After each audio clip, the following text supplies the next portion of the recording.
Power Rangers, Ninja Turtles, and I got picked on a lot. And as a result, I had to take not one style of martial arts, I had to take like 3 to like maybe 6 or 7 styles of martial arts. And I had to fight back. That's the difference between standing up for yourself. Now, being overly aggressive is trying to punk anyone. Men, women, young, old, black or white. You know, you try to punk women and children. You try to punk senior citizens. That's being overly aggressive. That is trying to exert your dominance on everyone. Now, when a woman gets punked and bullied in junior high, high school, college, work, she starts to get some form of psychological damage to the brain to the point where she's not even aware that she's been mentally damaged. So if it's 4 years in high school, 4 years in college, 4 plus 4 is 8, that's 8 years that she's being punked and bullied. And when she gets into the real world, she wants to be the bully and attack everyone who fails to understand her anger and her rage. And there's a lot of white women, black women, and Mexican women who get punked and bullied all throughout their life. You know, usually if someone's from Texas, it happens a lot. Out in Texas, they want you to fight for yourself. They don't like to always come to your rescue and save the day. They want you to learn how to fight. So a lot of them have to learn how to do boxing, mixed martial arts, because they get punked so much. Like, if a girl is between 4'1" to 5'5" or 5'6", maybe 5'7", and she gets punked or bullied by a man that's between 5'11" to 6'8", close to 7 feet tall, it's going to have a powerful mental effect on her brain for the rest of her life. Because it's going to be hard for her to make the distinction between a person who's being nice, too nice, overly aggressive, or too aggressive. It's going to be hard for her to make that distinction. And she may not trust you. So let's say you meet a girl at work. And let's say this girl doesn't reveal to you right away she's been punked or bullied. So some girls might say, I could hold a grudge that can last weeks, or I could hold a grudge that's 3 months or 6 months. I can hold a grudge that's 2 to 3 years. When people say the girls have all these tattoos and these body piercings and they listen to loud rock music, it goes much further and much deeper in the rabbit hole than you think. If you're going off of movies and television depictions, that's the wrong interpretation, because the movies and the TV show only shows 30, 40, maybe 50% of the problem. In the real world, we don't know how far that goes. We don't know if they got abused at home by their parents or grandparents. We don't know if their uncle or auntie abused them. We don't know what happened when they got punked and bullied in junior high and high school. And a lot of these women have a lot of anger, a lot of rage. And this is how some of these women become narcissistic, where they just need the attention 7 days a week, 24 hours a day, 365 days a year. And if they don't get that attention, you're going to see the anger and the rage come to the surface because they feel like you're ignoring them. They feel like that when they come home, if they're in a family of 6 kids or 7 or 8 kids, and the most popular kid or the most loved kid gets 80 to 85% of the attention that they don't get when they're at home, they're going to seek that attention in junior high and high school. And if they're not getting that attention in junior high and high school, they're going to try to get it by the time they go to college. So then by the time the girl is 23, 24, 25 years old, if she still feels like she's not getting the attention, she'll act out at work to get that attention. She don't care if it's good attention, bad attention, or a combination of the two. Now, guys like me and you, we kind of fall into a category of called bad circumstances, where we don't realize that the girl wants attention to the point where it's detrimental to our health, to her health.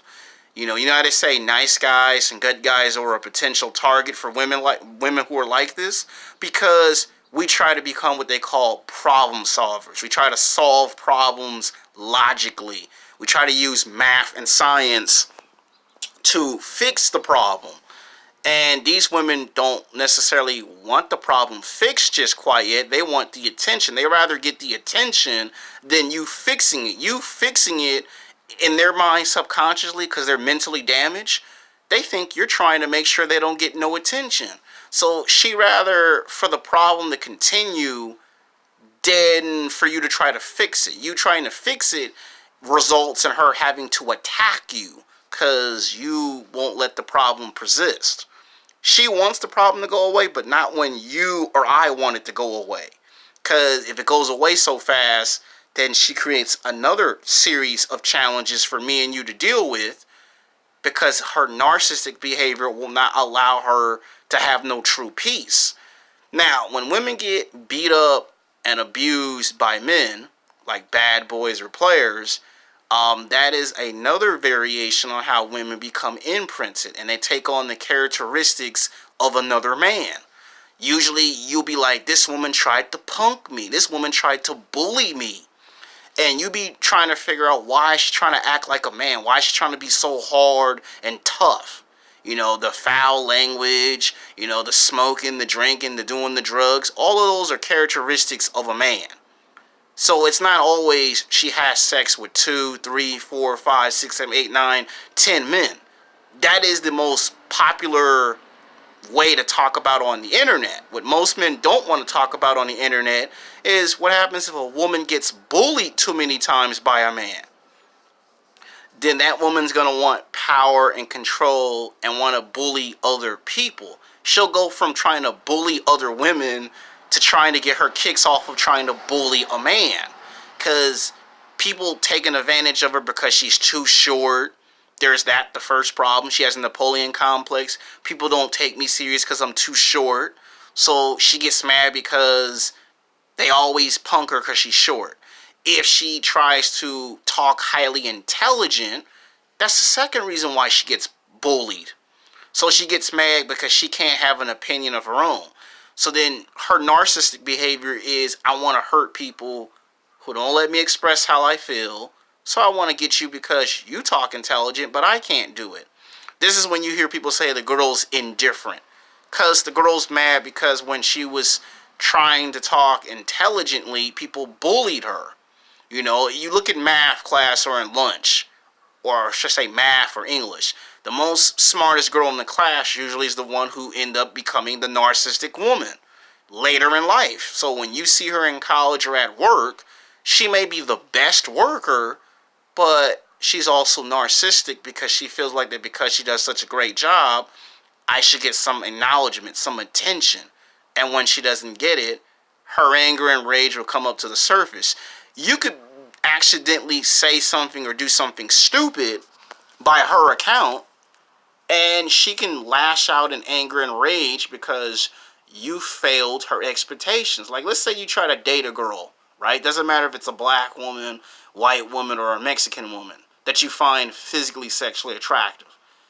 And let's say that she tell you that I like to go to 7-Eleven, I like fruit Starburst, and I like a Gatorade.